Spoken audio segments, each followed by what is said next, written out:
Hello everyone, welcome back to try and test kitchen. આજે હું તમારી સાથે શેર કરીશ મેથીનો એકદમ નવો નાસ્તો જે તમે ક્યારેય નહીં બનાવ્યો હશે.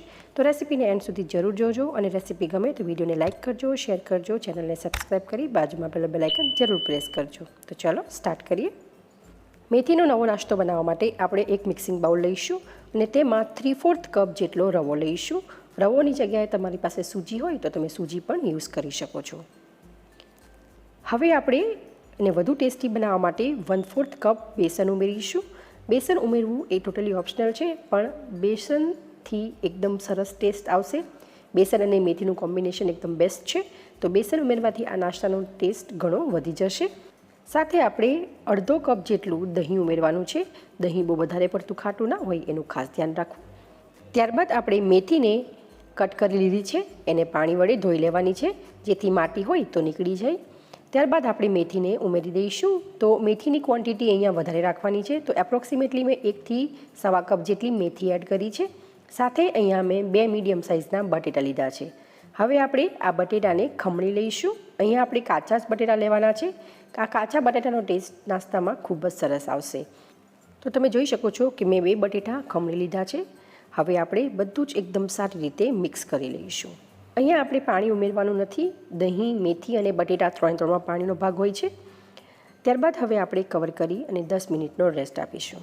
10 મિનિટ બાદ હવે આપણે બેટરમાં મસાલા કરીશું. તો 1 ચમચી આદુ મરચાંની પેસ્ટ, સ્વાદ પ્રમાણે મીઠું, નાસ્તાને વધુ ચટપટો બનાવવા માટે 1/4 ટીસ્પૂન ચાટ મસાલો ઉમેરીશું. તમારે આમચૂર પાવડર ઉમેરવો હોય તો પણ ઉમેરી શકાય. અડધી ચમચી ગરમ મસાલો ઉમેરીશું. ત્યારબાદ 1/4 ટીસ્પૂન ચીલી ફ્લેક્સ ઉમેરીશું. ચીલી ફ્લેક્સ ઉમેરવા અહીંયા ટોટલી ઓપ્શનલ છે. હવે આપણે બધા જ મસાલાને એકદમ સારી રીતે મિક્સ કરી લઈશું. તમે જોઈ શકો છો કે બેટર આપણું ઠીક છે, તો બેટરની કન્સિસ્ટન્સી એડજસ્ટ કરવા માટે આપણે પાણી ઉમેરીશું. તો હું અહીંયા એપ્રોક્સિમેટલી 2 થી 3 ચમચી જેટલું જ પાણી ઉમેરીશ. બેટર બહુ વધારે પડતું ઢીલું ન થઈ જાય એનું ખાસ ધ્યાન રાખવું. તમને આ રેસીપી કેવી લાગે છે એ મને કમેન્ટ કરી જરૂર જણાવજો, અને જો ગમે તો વિડીયોને એક લાઇક જરૂર કરજો. તમે જોઈ શકો છો કે બેટરની આ ટાઈપની કન્સિસ્ટન્સી હોવી જોઈએ. હવે નાસ્તાને વધુ એકદમ ટેસ્ટી અને ક્રિસ્પી બનાવવા માટે ગરમ તેલ કર્યું છે 1 ચમચી, અને એમાં આપણે હિંગ ઉમેરી એ તેલને આપણે બેટરમાં ઉમેરી એકદમ સારી રીતે મિક્સ કરી દઈશું. તો તમે જોઈ શકો છો કે આપણું એકદમ પરફેક્ટ બેટર બનીને તૈયાર થઈ ગયું છે. હવે આપણે આ બેટરમાં 1/4 ટીસ્પૂન જેટલા બેકિંગ સોડા ઉમેરીશું. બેકિંગ સોડાની જગ્યાએ તમે ઈનોનો યુઝ પણ કરી શકો છો. હવે આપણે બેકિંગ સોડાને બેટરમાં એકદમ સારી રીતે મિક્સ કરશું, અને બેકિંગ સોડા જ્યારે આપણે એને કૂક કરવાના હોય એની પહેલાં જ ઉમેરવા.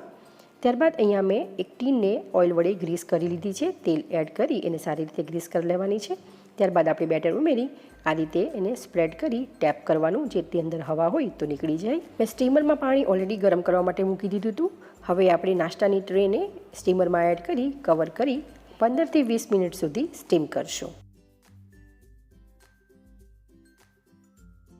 15 થી 20 મિનિટ બાદ આપણે ખોલીને ચેક કરશું.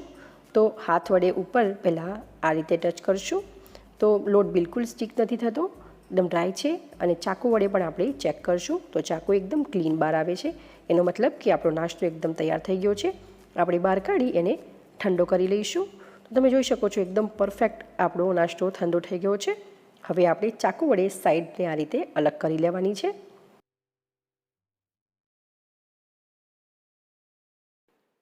હવે આપણે એક પ્લેટ લઈ કેક ટીનને આપણે એના ઉપર આ રીતે ઊંધું કરશું અને ઉપરથી આપણે એને ટેપ કરશું, જેથી નાસ્તો આપણો ટીનથી એકદમ સારી રીતે અલગ થઈ જાય.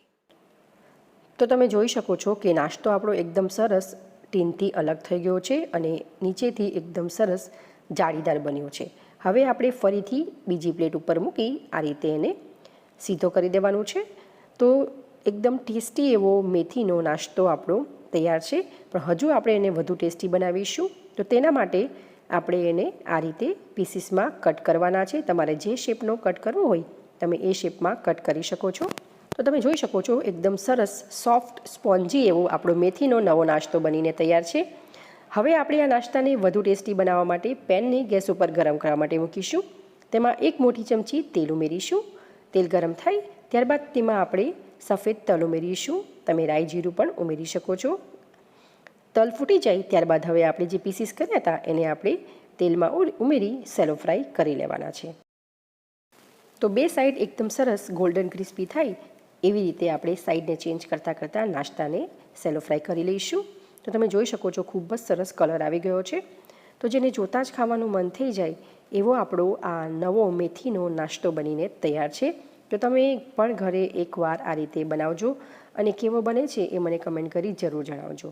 તમને જો મારી આ આજની રેસીપી ગમી હોય તો વિડીયોને લાઇક કરજો, શેર કરજો અને આવી જ નવી રેસીપી જોવા માટે ચેનલને સબસ્ક્રાઈબ કરી બાજુમાં આપેલો બેલ આઇકન જરૂર પ્રેસ કરજો. તો ચાલો ફરી મળીશું એક આવી જ નવી રેસીપી સાથે. Thank you for watching.